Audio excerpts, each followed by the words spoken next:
Congressman Chaco. Ano kong Toby? Oo, Okay. ni Toby. Kasi Oh.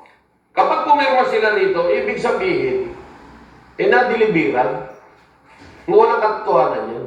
Na hindi totoo yung Oo, yung pangako na hindi Yung na nakako. ganon. Kasi ang statement ni Kung Toby is nakako yung pangako.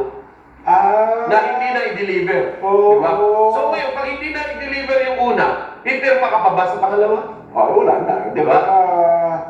Pinamakuha mo kung tapos yun Mapapirma yung pa uli. So, hindi mo pa dinideliver yung una. yes, ngayon, kung yung una nga, sinasabi nila, may mga aligasyon na hindi nga raw tunay na pirma yun at digital signature nga raw yun. Ang iba naman daw, sabi nila, napilitan lang sa pumirma doon sa impeachment. Ano? Yes. Pero, kasi ang meron pa akong narinig kasi pag hindi ako pumirma, yung project ko sa lugar namin, iipiktin ako. Hindi mo na matutuloy. Yes. So, well, that's aligasyon yun eh.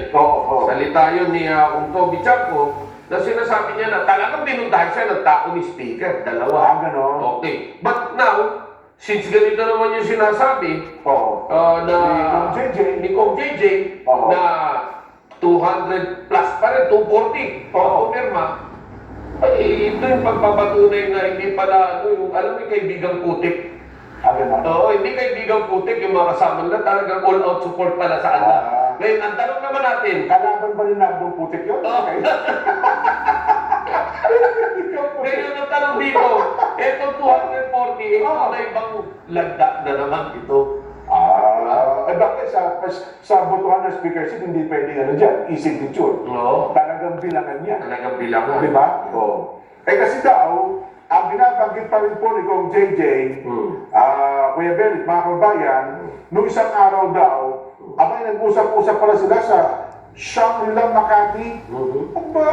Para talakayin ang usapin ng pang-administratibo at mekanismo at para masiguro na po tuloy-tuloy at maayos na pagkatapos ng 19th Congress bago naman ang pagsimula ng 20th Congress sa July 1. Ang inisyatiba daw po ito sinuporta ng mga miyembro mula sa lahat ng majority blocks, kabilang ang Lakas CMD, National Unity Party, Nationalist People's Coalition, Nationalista Party, Partido Federal ng Pilipinas at ang Party List Coalition Foundation na malinaw na nagpapakita po ng kakayahan ng speaker na pag-isahin ang iba't ibang panig ng Kamara. Ayan. Pero, naalala mo, Kevin, isang araw, ini-interview din ito siya yung anak ni ating Tesla, Dr. General, Pemben Bax, sa Mamunadato. Sa Mamunadato. Yes. Ang problema daw nila ngayon doon sa Partido Federal at Lakas, sa lokal, sila nagkakalaban. Kaya baka pinabayaan sila. Oo. Basta kahit sino manalo sa inyo, baka ako gano'n na nangyari.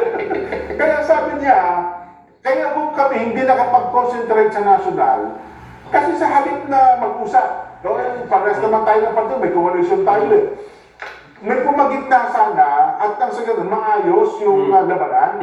Hindi Ang nangyari sila magkakatunggali. Wala kasi hindi. Ang kalaban niya Partido Federal. Partido Federal, kalaban niya, CMD.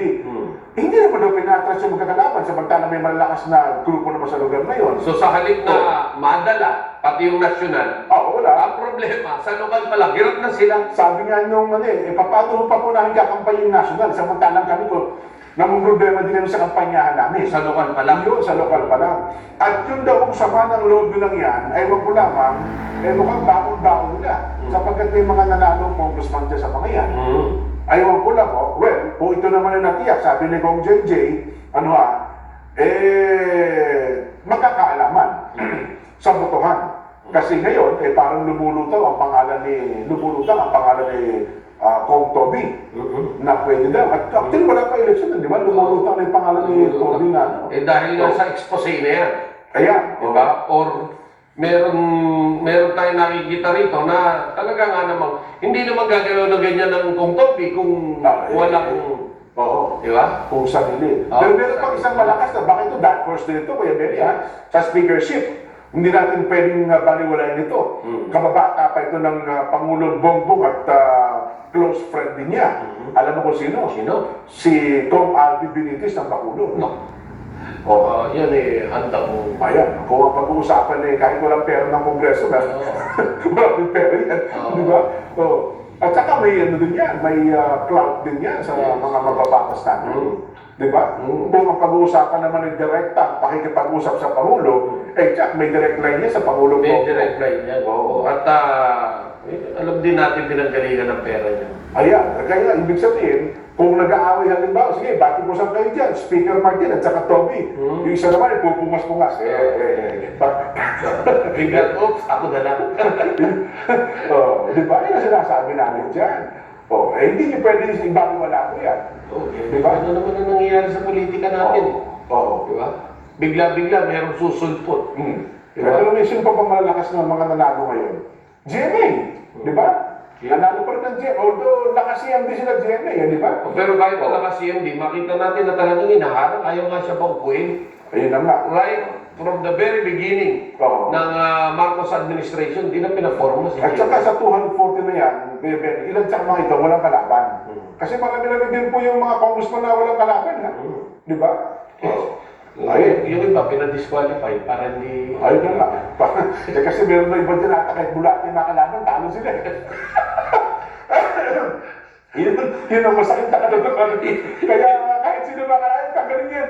Ipadisqualify yan. Pinadisqualify. Baka matalo tayo. Yun ang sinasabi dito. Alam naman talaga eh. Oo.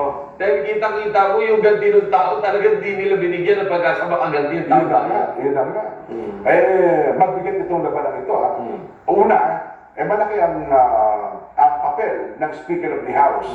Sa natitirang 3 taon, Kuya Benny, ha? At malaki din ang magiging papel ng Senate President sa natitirang 3 taon ng Marcos administration. Yes. Again, babalikan natin yung umpisa. Oo. Yung umpisa, ang ganda eh. Unity. Oo. Pagkakaisa.